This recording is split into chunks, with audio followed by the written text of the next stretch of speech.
Okay, this thing should be live. Got to do a test real quick.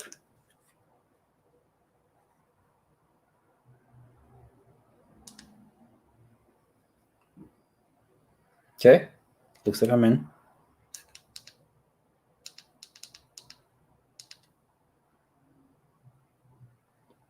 Okay, looks like I'm in.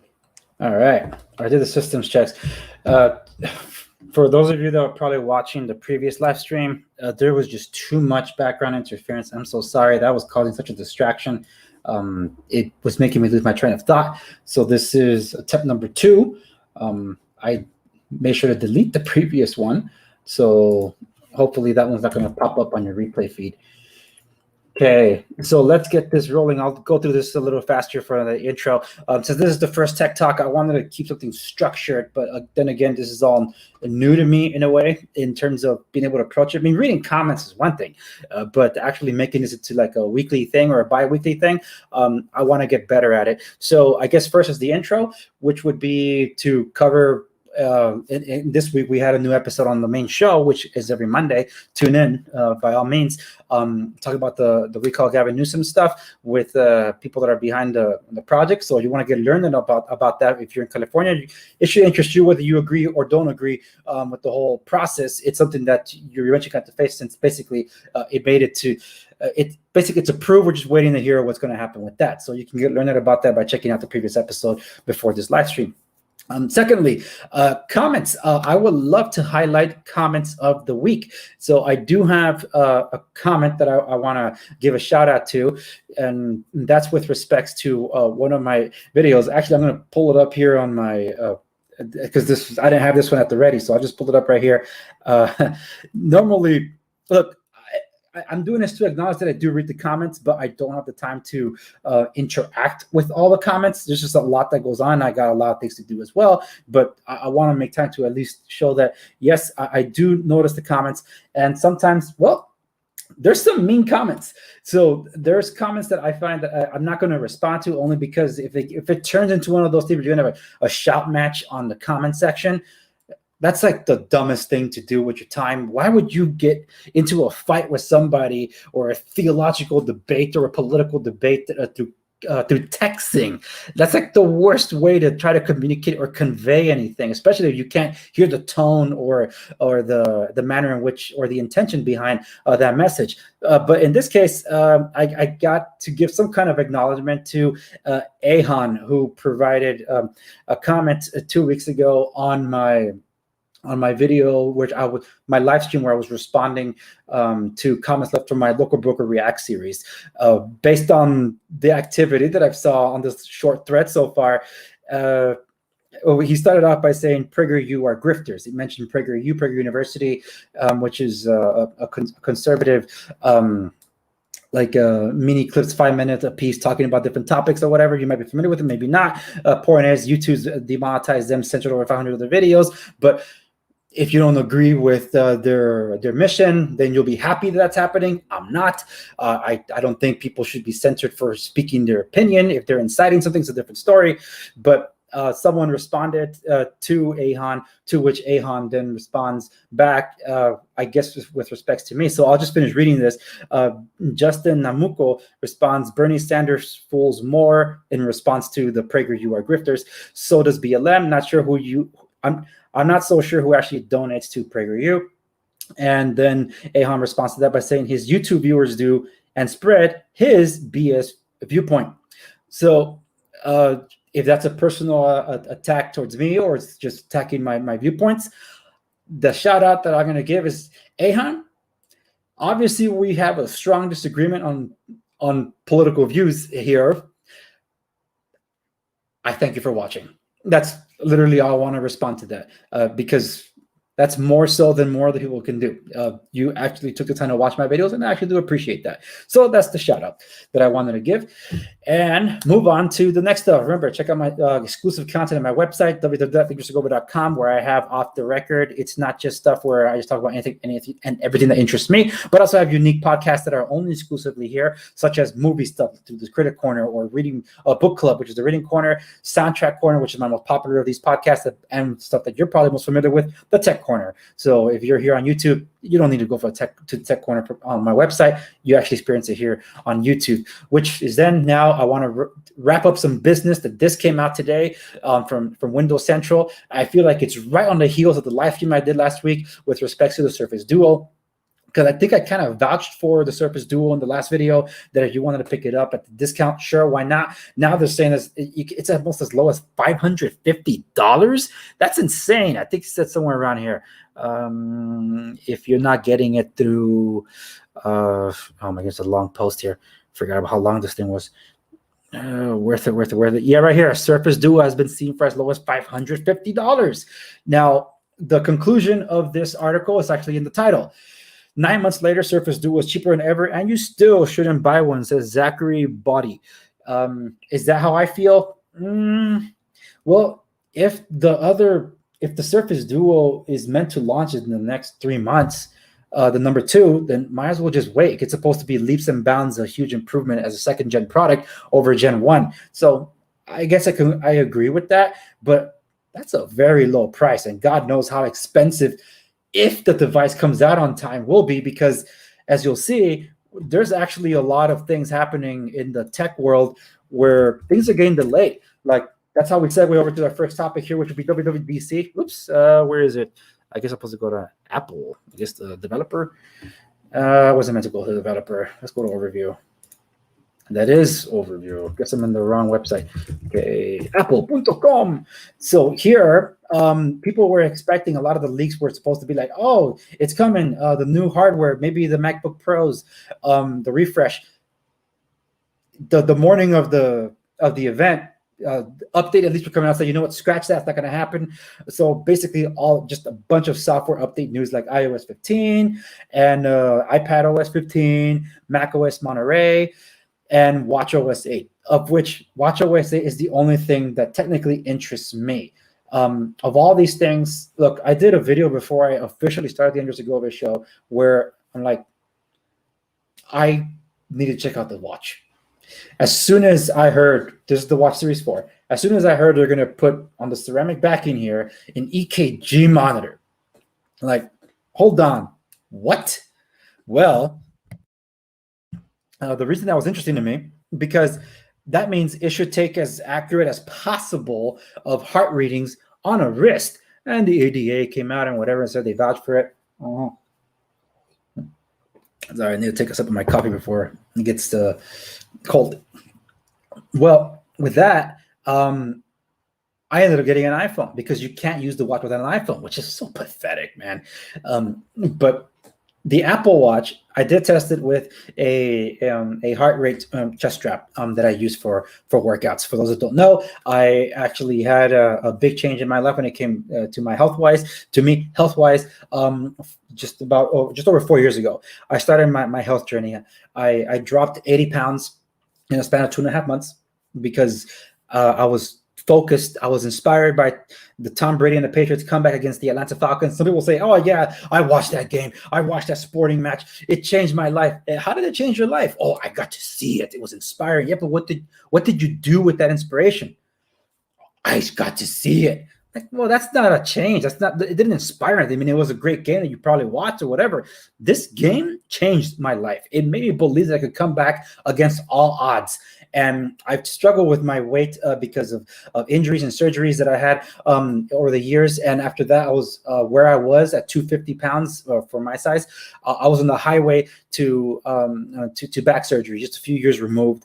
And being able to drop all that weight because well, Tom Brady made me believe in myself quite literally. And of course, I left this up to God as a Christian. I'm like, right, Lord, I'm going to do this, but I want to do this both physically and spiritually. So like a fast of the body and of the mind, so to speak, to neglect of the things that were making me unhealthy. And that's where it went. So when I lost my weight and I was coming back up to transition to fitness training, I needed something to use. And you might have seen some health-centric episodes on my channel here on YouTube where I did use the Under Armour products, the HTC building in partnership with them. I did use that, the smart scale, the heart rate monitor, and the wristband. The wristband was good only for sleep tracking. Other than that, that thing sucked. The screen would always like dim out, like lights bulbs burned out or whatever. But I still have the heart rate monitor, which is was pretty good. I even have a Polar H10. I've used both of those things to track the accuracy of this watch, which is the Series 4, and it is absolutely stunning how close this heart rate reading is to actual heart rate monitors for the chest. I'm like, holy smokes, this is so cool. And the reason that's important is because when you're doing steady state cardio or strength training, you're not really moving around in such a high impact training. So that really tends to throw monitors off unless they're like really accurate sensors and reading particular pulses and oxygen levels. So this is what made the big difference. I prefer to use the chest straps whenever I can, but they suck when you're stretching or when you're doing body weight work or you're on the floor because you have to just dig it into your chest. So that's why I ended up going for the watch. I tried to wane off the watch, which is really, really hard, but I did for about several months, and I just went back to it when I upgraded my iPhone XR to the 12. I still hate iPhone. That's why I don't care for the iOS 15 update. All it's going to do is just force more of the tracking stuff that Apple's putting in there in the guise of being more helpful and intelligent for you, but more tracking in there. So like, fine, you know what? Not everybody needs to know the same thing. So I actually call my iPhone my de-Googled phone because I have zero Google apps here whatsoever. I don't use Apple Maps or Apple products on this either for the most part. If I can use something different, I do. So I rely as less as possible. I don't even have a Find My iPhone activated on this thing just because I don't. So with that, anything and everything that I need for Android, that's what I use my Note 10 for. That's why I have the ability to carry two phones, because for those of you that don't know, I run multiple different operations, and I use Google Voice to manage basically most of that. So I'm able to use whatever phone I want. I do have de-Googled Android devices, but I'm waiting for a specific Lineage OS update before I start jumping over because there's some bugs that need to be ironed out. But that's on the side. I gave my iPad to my wife, the iPad Air. So it'll be interesting to see how iPad OS 15 works on that one. I gotta give credit to where credit's due. The stylus experience, the Apple Pencil on iPad, amazing. Not everything is supported on a Microsoft Surface Pro, which has been a bit of a letdown. But when it comes to using OneNote, it's been amazing. But look, I'm not gonna sugarcoat it. The experience on an iPad has been awesome, especially since the real estate industry tailors heavily towards iOS products. So being able to use stylus and all that, I talked about in my previous Apple videos, it's a great addition there. But I don't have that anymore. I'm using a Samsung S7 Tab, which is no regrets. I absolutely love it because I'm going to have a stylus experience on an Android. It was going to be a Samsung. This Mac OS stuff though that came out is interesting because I don't. Besides the whole universality of it, like the kind of handoff thing, like AirDrop, a more improved AirDrop, and universal continuum of sorts across like devices, whether you have a Mac OS or your desktop or your phone or your iPad, there's certain features that are rumored to, or at least understood, that will not make it to Intel chip-powered Macs. They will only be for Apple Silicon, which is interesting because I don't know what is all of that. We still don't really know. That was reported by Pocket Now, which is interesting. And that's where I'll leave it with WWDC stuff. It's not my cup of tea. I'm not an Apple guy, but you're probably wondering, then Andres, why the heck did you recently get a MacBook Pro? That has a lot more to do with where I want to take my my YouTube content creation to the next level, because I do want to use Final Cut Pro and graduate from the program I've been using recently. Because I thought, okay, maybe I can step up, and I'm learning how to use Final Cut Pro. I haven't used it to make a video yet, but I'm learning the ropes, and hopefully eventually use that as my main thing. But I did do a partition on the MacBook Pro. I'm actually using it right now with two monitors, a 4K monitor and a portrait monitor as my Samsung thing here. I'm using Bluetooth Surface products with it when I'm using it because I'm running Windows on it through Boot Camp. So that's why I'm able to do that. It's nice that I can do both. And I have the latest version of Windows running on this thing too. So that's where I am with all this. And then, again, for those of you that are just chiming in, the introduction for me to actually put up with Apple crap was because of the watch, health reasons, and that's where it's been. But up to me, I still have my Samsung devices, which is why it neatly segues to what this all means. Google and Samsung together? I have questions, a ton of them. Like Google Wear OS sucked. Okay, it has good concepts that were never executed. Samsung had the support for their Tizen 3.0 and all that, and apps for those that care. All the health stuff that was baked into the Samsung stuff, because I do use Samsung Health to, it's my daily diary. I use it every single day to track my health, my sleep, and all that. My food, my water intake, my caffeine, it's all there. It's in my diary for at least 4.5 years. I love Samsung Health. I can't say the same for the latest version of Samsung Health, which is something I'll touch upon on some other live stream. But I am interested to see what these two titans can do, because I have my Samsung Gear Sport, I have my Active Watch 2, and I have the Galaxy Watch LTE. I absolutely love those things, and I'm always using them with this. I use it for my sleep tracking. I use it sometimes for my fitness training, but like I said, I prefer to use the Apple Watch, mostly because of how its accuracy. But in terms of what worked out best when comparing the heart rate sensors of an Apple Watch and the Samsung Gear to a heart rate monitor, I just said it, the Samsung Gear, which is interesting, the Gear Sport. It was more accurate than the Active Watch 2. Who knew? But the Active Watch 2 has a similar feature set of health features as the Apple Watch.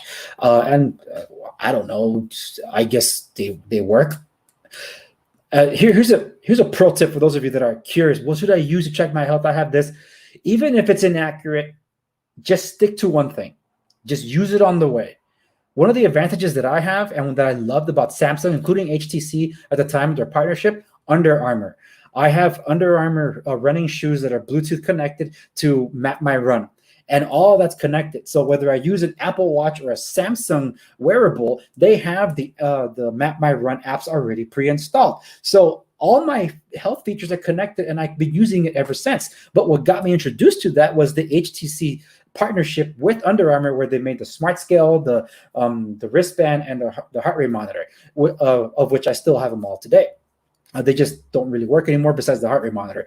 But anyway, I am curious to see how this will work out, because I would love the reliability and forward thinking and the hardware of Samsung to be partnered with the power and I guess the economies of scale with the apps development to be brought over to Samsung. Some tracking concerns, of course, they'll be there, but that's what you want. If you're looking for health tracking, you want to be as accurate as possible. Now, here's what I'll say. I do have the Google Voice Assistant on my Samsung products. I don't know if I did a video on that, but I do have the Voice Assistant on it. And there's tutorials online, YouTube. You can find it if you're curious, if you have a Samsung device. I use it on my Samsung Gear, on my Gear Sport. I use it on my Active Watch 2 and my Galaxy Watch. So it's all installed there, and it's paired up to my Google account. And I even changed the voice on my Google account, so she has a British accent. It's the same thing all across everything. So it functions like a Google wearable. So to me, it'll be like a natural shift. I'm just interested to see. I've never been one for the apps on a watch. I mean, that's the point of a phone. But if you're going to cut the cord, if you will, I guess the more support you can have while on the go that you might need, for example, maps. That's important if you want to know where you're going, especially if you're on a run, on a trail, or whatever. Communication is key. Music offline if you're into that sort of thing, or connected to third-party music players, Spotify and all that. If you're into that sort of thing, then you're going to want some apps for that. So just throw it out there. And rumor, according to Pocket Now here, is that we might actually be seeing this this month. I like to see it. Will it come to the older Samsung devices, or is it going to be on the Watch 4? To each their own. All right. And now we move over to, one last thing. I actually still have the Samsung Gear S2 Classic. It still works, and it's beautiful. These devices are meant to take a beating, so I really like them. And this one, this Apple Watch, is actually stainless steel with the sapphire cover. This thing's beat up like crazy, and as you can see, there's nothing to protect it. I've actually been impressed with how well it's held on. which I have scratches on my Galaxy Watch, even though it has the big chunky bezels and basically a recessed screen. I don't know how I got a scratch mark on the glass. Go figure. All right, the last topic of today is this thing, Unihertz Titan Pocket. Before I can touch on this thing, though, I covered the original Unihertz Titan back in, holy smokes, it was 2019. The thread on this thing was interesting. I actually did 2 videos on this, the initial announcement and the follow-up, because I asked, what the hell is it? And then I did a follow-up saying, oh, it's the BlackBerry Passport. This comment cracked me up by Babios. I hope I said that right, because this one said a passport alternative was too good to, oh no, that's not the one, I'm sorry. This guy. AI stock research. It looks nothing close to a BlackBerry Passport, to which someone named Bro Jessic AO says, because it isn't, they never said it was, it's people doing comparisons like always. The thing looks like a repackaged Passport. You cannot deny that.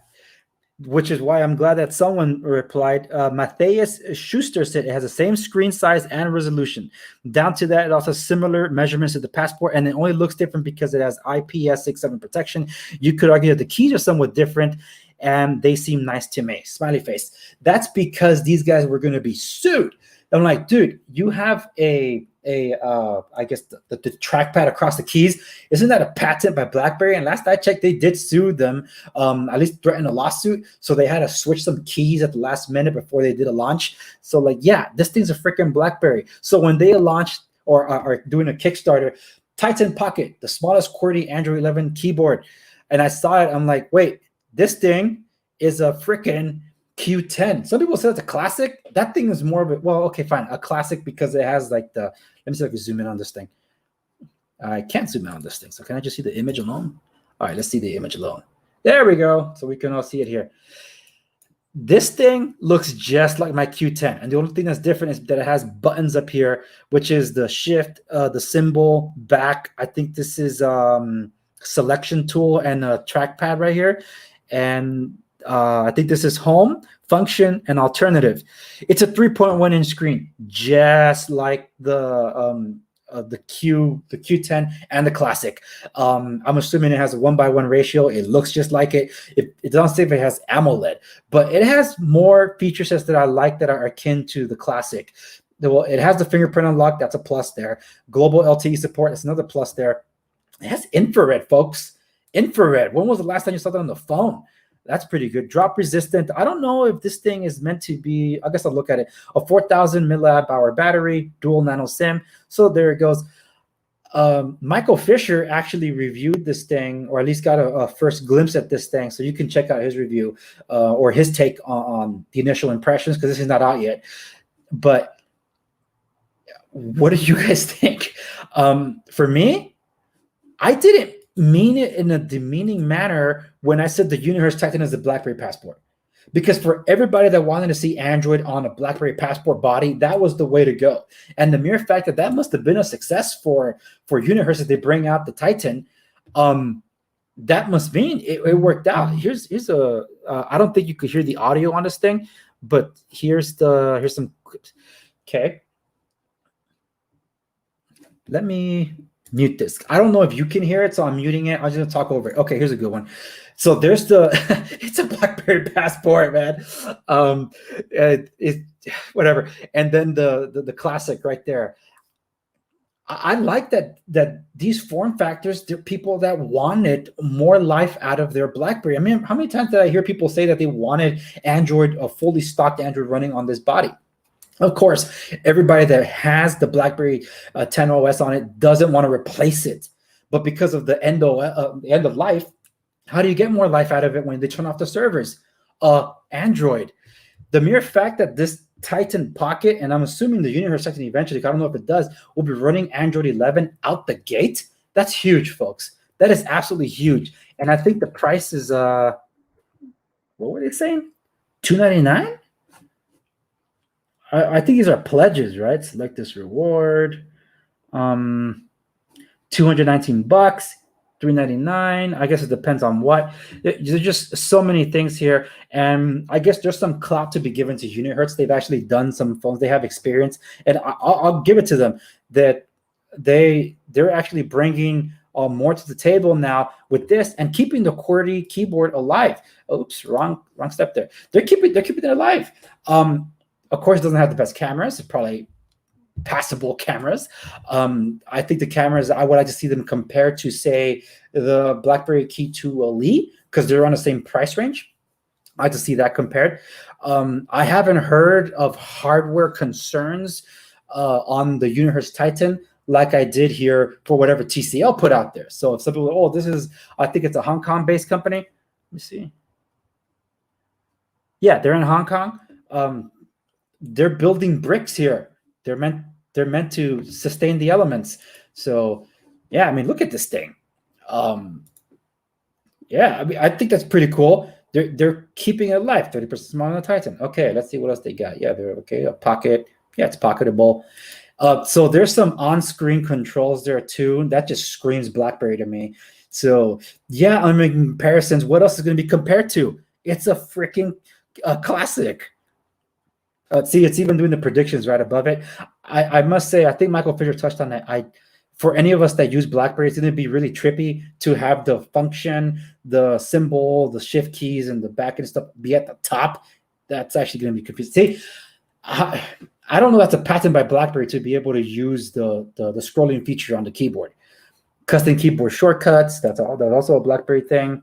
Let me see. Can we get to more of the phone? Okay. See, so they're saying it's drop resistant and all that. So is it water resistant? They could throw it in water. Okay, hold on. I'm skipping through the video here. 60 megapixel. There it is. Expandable memory, dual SIM. 720 display. It's literally the same resolution as the what's that thing called? The Q10 and the Classic. So yeah, you can't tell me otherwise. They're running on T-Mobile. I see there. Yeah.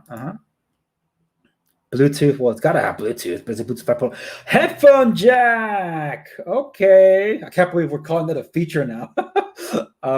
But yeah, there it is next to the infrared sensor. Hey, look, for the price, I think they got a winner. Just don't expect Zeiss lens on these things, you know.